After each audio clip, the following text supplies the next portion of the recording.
ತೆಲುಗು ಚಿತ್ರರಂಗದ super star junior NTR ಅವರ ರಾಜಕೀಯ ಪ್ರವೇಶದ ಬಗ್ಗೆ ಮತ್ತೆ ಚರ್ಚೆಗಳು ಜೋರಾಗಿವೆ. ತಮಿಳುನಾಡಿನಲ್ಲಿ ನಟ ವಿಜಯ್ ರಾಜಕೀಯದಲ್ಲಿ ಭಾರಿ ಯಶಸ್ಸು ಸಾಧಿಸಿ ಮುಖ್ಯಮಂತ್ರಿ ಸ್ಥಾನಕ್ಕೇರಿದ ಬೆನ್ನಲ್ಲೇ ಇದೀಗ ಜೂನಿಯರ್ ಎನ್ಟಿಆರ್ ನಡೆ ರಾಜಕೀಯ ವಲಯದಲ್ಲಿ ಕುತೂಹಲ ಹುಟ್ಟಿಸಿದೆ. ಮೇ 20ರಂದು ಹುಟ್ಟುಹಬ್ಬ ಆಚರಿಸಿಕೊಳ್ಳಲಿರುವ ಜೂನಿಯರ್ ಎನ್ಟಿಆರ್ ತಮ್ಮ ಅಭಿಮಾನಿ ಸಂಘಟನೆಗಳ ಮೂಲಕ ಮಹತ್ವದ ಸಾಮಾಜಿಕ ಯೋಜನೆಗೆ ಚಾಲನೆ ನೀಡಲು ಸಜ್ಜಾಗಿದ್ದಾರೆ ಎನ್ನಲಾಗಿದೆ. ಸುಮಾರು 100 ಕೋಟಿ ರೂಪಾಯಿ ಮೌಲ್ಯದ ಸೋಷಿಯಲ್ ವೆಲ್ಫೇರ್ ಫಂಡ್ ರಚನೆಗೆ ಮುಂದಾಗಿರುವ ಅವರು ನೀವು ಸಣ್ಣ ಆಗ್ಬೇಕಲ್ವಾ, ಅದು ಒಂದು ಉತ್ತಮ ಆಹಾರದಿಂದ ಸಣ್ಣ ಆಗ್ಬೇಕಲ್ವಾ. ಪ್ರತಿದಿನ ನಮ್ಮ ಜೀನಿ ಸ್ಲಿಮ್ ನ ಯೂಸ್ ಮಾಡಿ ಯಾವುದೇ ಸೈಡ್ ಎಫೆಕ್ಟ್ ಇಲ್ದಂಗೆ ನೀವು ಸಣ್ಣ ಆಗ್ತೀರಾ.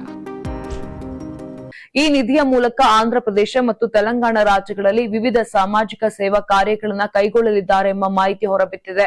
ರಾಜಕೀಯ ವಿಶ್ಲೇಷಕರ ಪ್ರಕಾರ ಚಿತ್ರರಂಗದ ತಾರೆಯರು ದೊಡ್ಡ ಮಟ್ಟದ ಸಾಮಾಜಿಕ ಚಟುವಟಿಕೆಗಳಿಗೆ ಇಳಿಯುವುದು ಸಾಮಾನ್ಯವಾಗಿ ರಾಜಕೀಯ ಪ್ರವೇಶದ ಮುನ್ಸೂಚನೆ ಎಂದು ಪರಿಗಣಿಸಲಾಗುತ್ತದೆ. ಅಂದಹಾಗೆ ಜೂನಿಯರ್ ಎನ್ಟಿಆರ್ ಅವರಿಗೆ ರಾಜಕೀಯ ಹೊಸ ವಿಷಯವೇನಲ್ಲ. ಯುವ ವಯಸ್ಸಿನಲ್ಲೇ ಅವರು ಟಿಡಿಪಿ ಪಕ್ಷದ ಚಟುವಟಿಕೆಗಳಲ್ಲಿ ಸಕ್ರಿಯರಾಗಿದ್ದರು. ಒಂದು ಹಂತದಲ್ಲಿ ಟಿಡಿಪಿಯ ಯುವ ಘಟಕದ ರಾಜ್ಯಾಧ್ಯಕ್ಷರಾಗಿಯೂ ಕಾರ್ಯನಿರ್ವಹಿಸಿದರು.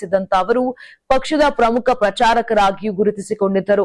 ಆದರೆ ನಂತರದ ದಿನಗಳಲ್ಲಿ ಪರಿಸ್ಥಿತಿ ಬದಲಾಗಿತ್ತು. ಇದೀಗ ಅವರು ತಮ್ಮದೇ ರಾಜಕೀಯ ವೇದಿಕೆ ಸೃಷ್ಟಿಸುವ ಸಾಧ್ಯತೆಗಳ ಬಗ್ಗೆ ಚರ್ಚೆಗಳು ಆರಂಭವಾಗಿವೆ.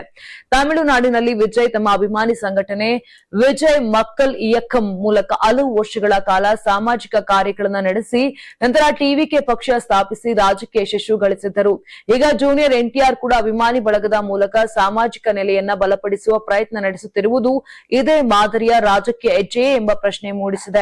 ಭಾರಿ ಅಭಿಮಾನಿ ಬಳಗ, ಅದ್ಭುತ ವಾಗ್ಮಿತ್ವ ಹಾಗೂ ರಾಜಕೀಯ ಹಿನ್ನೆಲೆ ಹೊಂದಿರುವ ಜೂನಿಯರ್ ಎನ್ಟಿಆರ್ ರಾಜಕೀಯಕ್ಕೆ ಬಂದರೆ ಪ್ರಭಾವ ಬೀರುವ ಸಾಮರ್ಥ್ಯ ಹೊಂದಿದ್ದಾರೆ ಎಂದು ವಿಶ್ಲೇಷಕರು ಅಭಿಪ್ರಾಯಪಡುತ್ತಿದ್ದಾರೆ.